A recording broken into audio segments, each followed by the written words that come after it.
Hey everyone, welcome back to my channel, Book Talks with Yo. My name is Yoanna and today I'm sharing with you some tips for reading more books.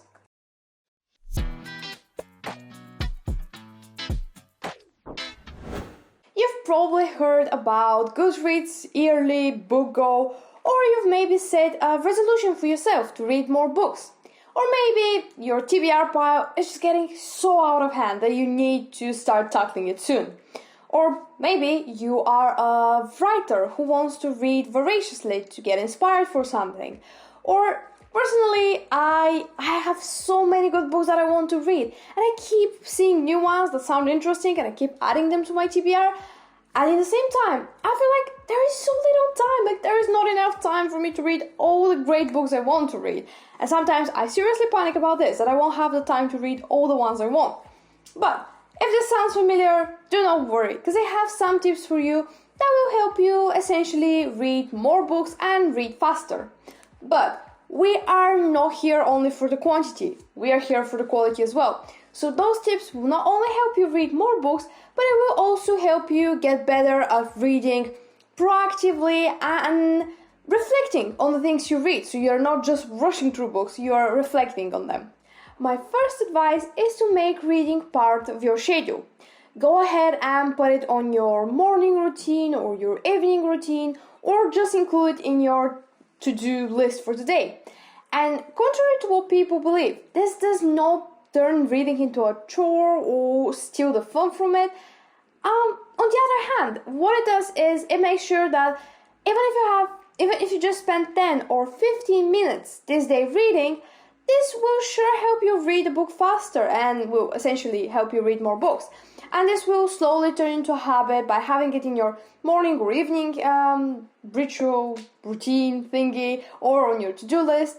It will eventually turn into a habit, and habits are what we need. My next advice is somewhat connected to the previous one, and this is to set a resolution for yourself to read for example, 15 minutes at the start of your day instead of going on your phone.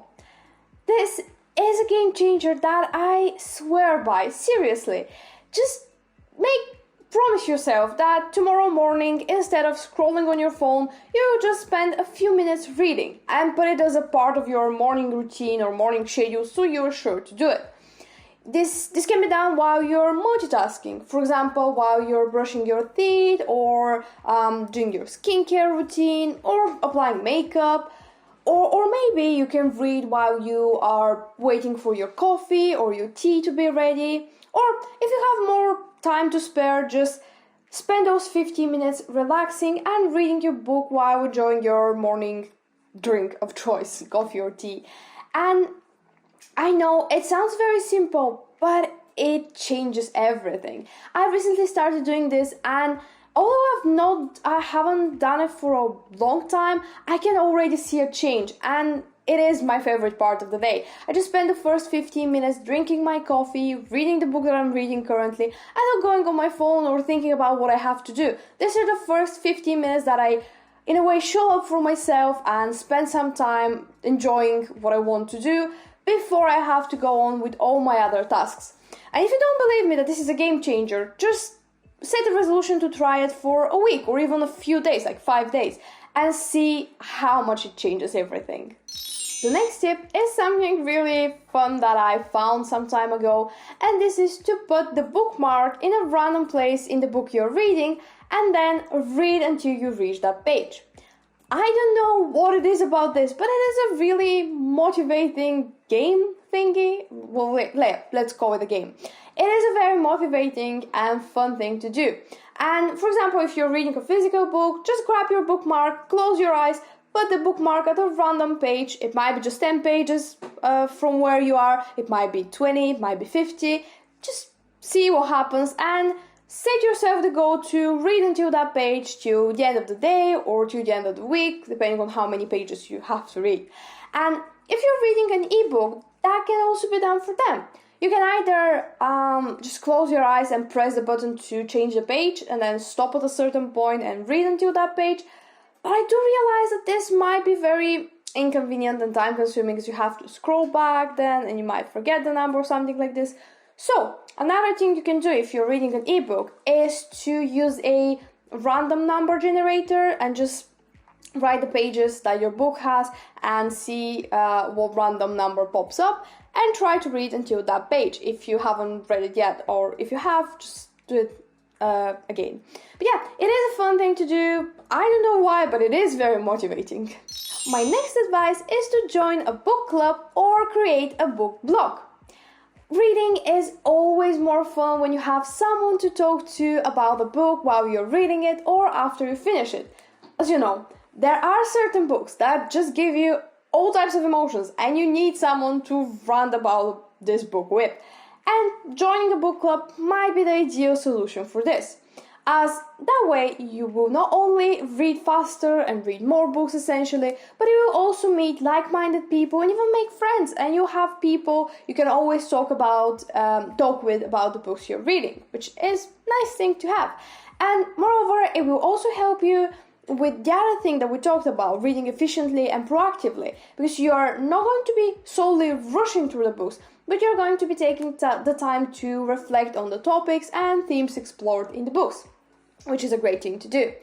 But if book clubs don't sound like your type of thing, or there aren't any nice ones that you can join right now, there is another solution. You can always create a book blog or a YouTube channel, a booktube channel, or even a Bookstagram profile, and then you can post about the books you read and engage in similar conversations just with the people who answer you or your followers. It is a great thing to keep you accountable and essentially help you read more books. My next advice is to use a reading tracker. That might be a physical one that you've created, or one that is done for you by websites like Goodreads or the Storygraph. And the Storygraph is something that I found recently and I immediately fell in love with.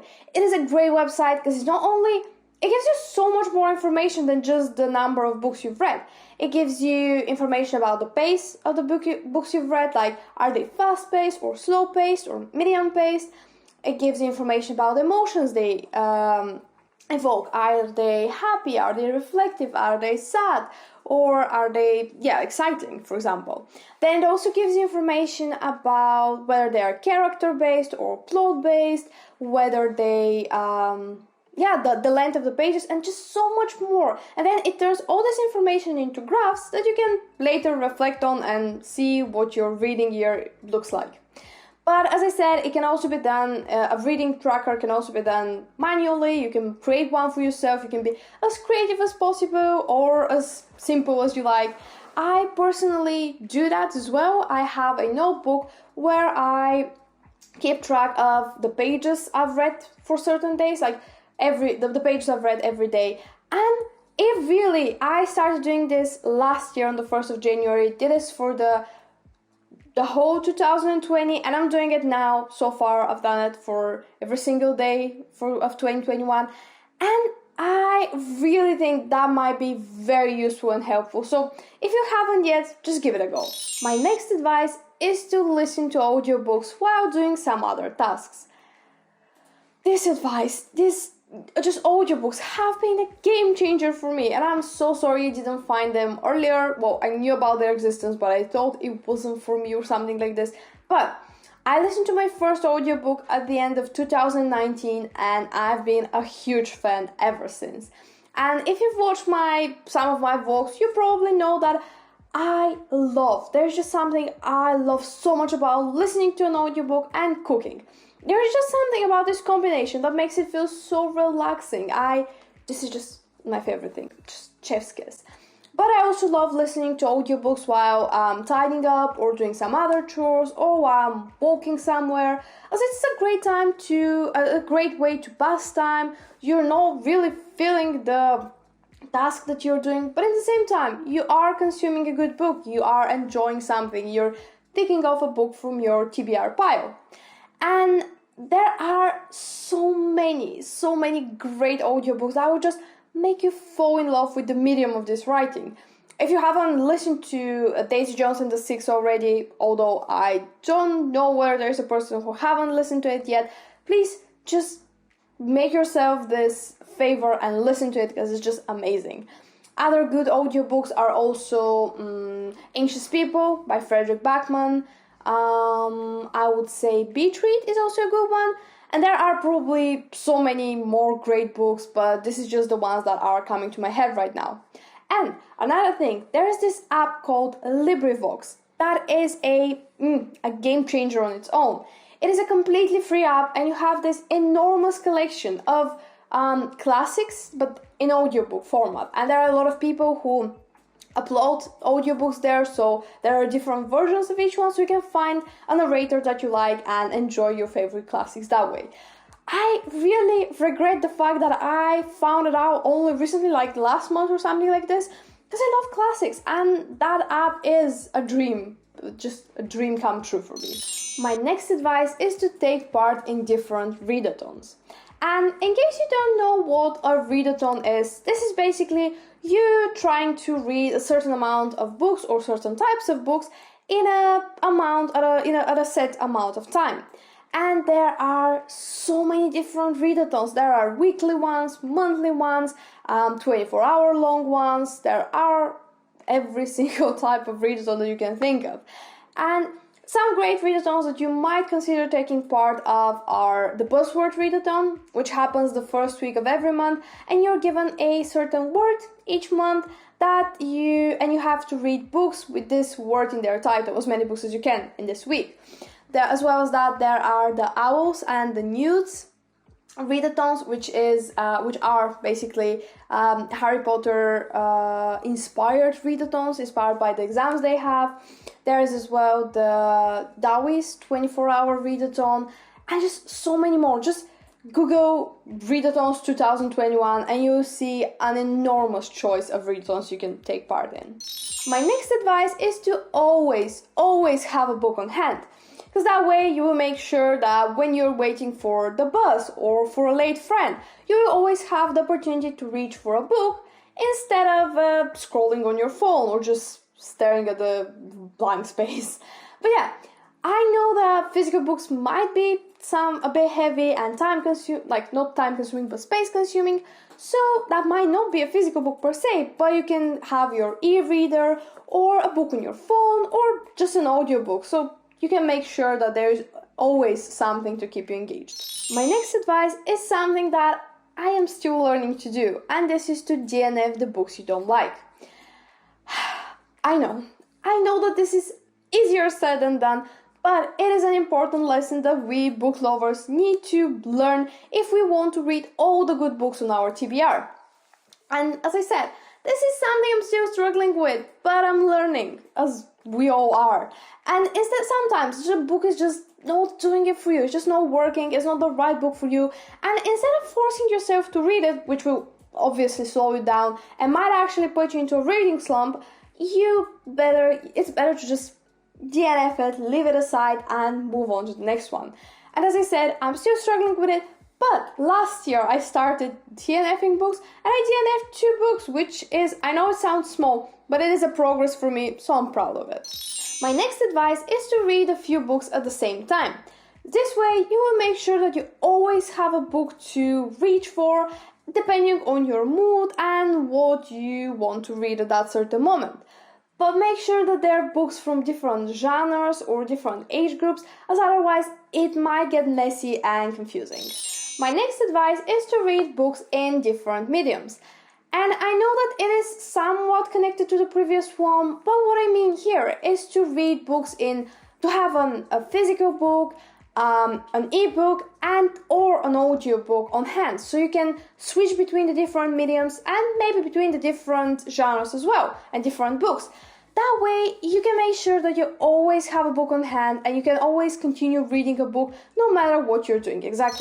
And my last advice is to eliminate distractions. If you tend to get distracted while you're reading, start to skim the next lines or something like this, a good thing to do is to trace the line as you're reading. You can do this either with your finger or with a ruler or the bookmark you're using. Or another thing you can do is you can also highlight, make notes, make comments around the pages, as this really helps you concentrate and focus more on what you're doing. And this is something that being a literature student taught me, and I'm using in my later reading as well, as it is useful. And some people also recommend getting noise cancelling headphones and listening to like classic music or just some acoustic music while you're reading, as it helps you cancel all the unwanted distractions. Also, of course, if you want to eliminate distractions, you have to get away from your phone while you're reading and not get tempted to spend 20 minutes scrolling on Instagram when you've read every two pages or something like this. So a good thing to do for this is you can try the app, the Forest app, where you choose a tree to plant a tree, then you set a certain amount of time to give that tree to grow, and if you use your phone, if you open something else apart from this app, the Forest app, your tree dies. And it is a great productivity app, but it also helps you with staying focused on and concentrating when you're reading. So yeah, that pretty much wraps up today's video. I really hope you enjoyed watching, and if you did, please don't forget to hit the subscribe button so you don't miss out on my new videos. Please let me know down in the comments what are some techniques and methods that you use to read more books. Thank you again for watching, and I really hope to see you all next time. Until then, have a smiley week. Bye!